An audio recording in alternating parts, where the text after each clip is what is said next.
Hi everyone, welcome back to another video. I hope everyone's well. Welcome back to another video in this 31-day video month I'm doing. And as you can see from the title or the thumbnail, I became a beginner again. Passionate about how the understanding of a golf swing should be, and if you've got your understanding and why that golf ball does what it does. Because there's years and years that I didn't have that understanding, and people who know me would have realised that I kind of had so many swing thoughts because nothing really worked, because the internals of my golf swing never worked. Completely learnt how to swing and hit the golf ball from a completely different position than I normally would, and I'm going to show you that position today. So without kind of blowing my own trumpet and sounding a bit weird, I can definitely say I had some talent, but I didn't really fulfil that talent in my perspective because there was so much going on internally in my swing that I lost my confidence, and I had severe kind of anxiety to play golf, especially at such a high level, and there was times where I became injured because of all the stress. Bringing it all back, I didn't know where that little golf ball was going, and over a period of time, we're not talking kind of a tournament or a round or a practice session, we're talking months and years of just like trying everything and nothing worked. Actually, that's a bit harsh. Obviously things worked and I had my day in the sun, because I think that's where I had kind of my talent came out, and relied on a bit of timing, and I kind of dipped myself in and out of different swing thoughts, which worked occasionally. So as we know, if we play golf for long enough, having a swing thought that doesn't really deal with the problem isn't going to last, and that's what happened to me. And it got to the point where I kind of had to give up. I obviously had some injuries as well, but I think those injuries came from stress, massive performance anxiety, because I totally lost my confidence. And if you're stepping up into big tournaments like, I don't know, British Opens, for instance, 1999 Open at Carnoustie, I just did not want to be there at all. I missed the cut and 2 high rounds. You come back after that, and yes, you've got a player's badge, and don't get me wrong, I'm not taking that for granted, but if you play in something like that and you've had a really bad experience, it's bad enough if you play the medal at home, isn't it? You come away and you're a bit disillusioned. I didn't have anywhere to turn. Obviously went to a lot of coaches. Let's get into this. So the feeling I was feeling for 2 decades, let's say at least 20 years as a professional, is just before I got to impact, I could feel this club dropping under me. And then I got in a position where, it's exaggerated, but I got in a position here where the club was kind of dropped under me. So it was either open coming into the ball and I was hitting a shot right, going right, or I had to really save it, which kind of happened more than not. And it would hook too much. So I had a 2-way miss. And if you've ever had a 2-way miss and you're not really sure where the ball's going, and it's never coming back to the target, it's always actually going away from the target. So you can imagine it kind of, it's difficult to explain, because it's so demoralising knowing I had this internal fault here that no one could see, and everyone thought I had one of the best golf swings on tour. I had one of the best rhythms and I could get myself out of trouble doing it, that's for certain. But it never worked. I never felt, I'm not saying everyone out there was all hunky-dory, because everyone's working on their game, but the more I practiced, the actually worse I got. So until I found the secret, and that's when I became a beginner again, because I had to learn to hit the ball from a completely different position than I was used to. So I'm going to get into that. A little bit of a different video today, but I'm going to talk to you a little bit about kind of the physics of a golf swing and what that club wants to do under speed. So this isn't just my story.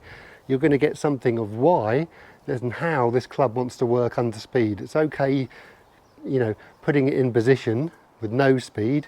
You can put a club in any position, but this club is travelling at between 70 and 120 miles an hour if you're a tour player with a driver. That club's going to have to be in a position to work for you and be your friend. So I was feeling this drop halfway down, and the club was dropping under me. So I thought the club was inside, because that's what I was feeling.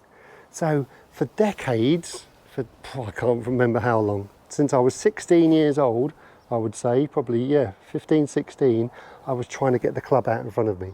And coaches have actually told me to do this club out in front of me as well, because I'm obviously explaining this club's dropping under me here, and I'm flicking it, or holding onto it open. So they're trying to get this club out. But the more I tried to get this club out in front of me, the steeper the plane got. And under speed, so I was doing practice swings and I was doing a lot of swings with the club out there, really feeling what's called width on the way down. So I was really trying to get this club out here. So I was thinking, yep, that looks fantastic, doesn't it? Because the more you can get the club out here, wow, how can that go wrong? So I was really trying to get this club out in front of me, really kind of wide and out in front of me there. But the more I was doing that, the more I was trying to get this club out here and not drop, feeling like it's dropping under me, the more I was doing that, if layering speed on top of that made it even worse. So I was then trying to do it more, and then it was happening worse, thinking I wasn't doing it enough. So it's this never-ending circle, really. The more I was doing it, the worse it got. So it was never going to work. So fast forward 2013-14, a little saying came into my head, and I have no idea where it came from. But it said, I wonder if it's shallow. Basically meaning, I wonder if the plane and the answer comes from shallow, getting the club flat. The more I could get this club on plane, so it's the more I'm finding this club back basically behind me. As you can see there, the club is now flat and on plane. So plane meaning I've got an 8-iron here, you can see the line up the club shaft. You're trying to match that coming down, or even just under it, even better. The more I could get this club on plane, instead of trying to find the plane out here, the more I can try and get this club behind me here, the more under speed, all I had to do was rotate and the club would come out in front of me. What I was wanting all those years, trying to get this club out in front of me, but it happened because the club was behind me in transition in the downswing. So from here, I had to learn now to hit the ball. So this is where, after this long story, is I learned to become a beginner again. And no word of a lie, I couldn't hit the ball. So I didn't know how to hit the ball from this flat position. So I was shanking it, fatting it, literally everything. So there's me, ex-tour player at the time. I couldn't hit the ball. I was literally chopping it, fatting it. I remember I was shanking it because from this out position, I had to use my hands too much. From here, from this flat position, all I had to do was work on is getting my hands back inside, so now they're getting kind of closer to me whilst I rotate. All I had to do from here is rotate and the ball would just get in the way. But I wasn't used to rotation because remember, from this steep position here, if I rotated, I'd hit it left. So I had to do very independent hand motion. So I was relearning how to hit the golf ball by rotating. Just doing this exercise here, so you can see there from the behind view, it's just past halfway down. The club's pretty flat, flatter than probably how it started, but from here I'm pulling my hands back in whilst I'm rotating. Once I was used to getting this club back and now getting pulled back into the ball by my rotation, consistency happened. It was absolutely amazing. It was my little breakthrough. And the people that know me, so from younger days, they know that if I said to them I've had the same swing thought for 10 years, they would literally be flabbergasted, because I used to have 10 swing thoughts around, probably. As soon as I picked this up and I could feel now the kind of the pressure and the club getting thrown out to the ball because it's on plane, now golf became easier. Shape improved so much. From this flat position, because I can now rotate, I can start the ball left and hit a little fade. It's just the re-rotation of my hands to get this club behind me in the first half of the downswing.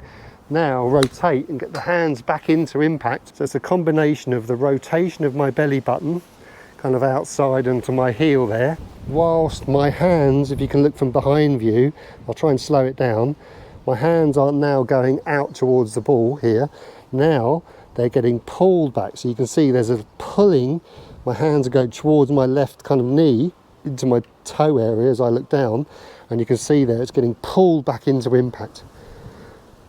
So whatever my trunk does, I'm just going along for the ride. My hands, I trained my hands to get back into impact. You can see impact there, very tight, all compact.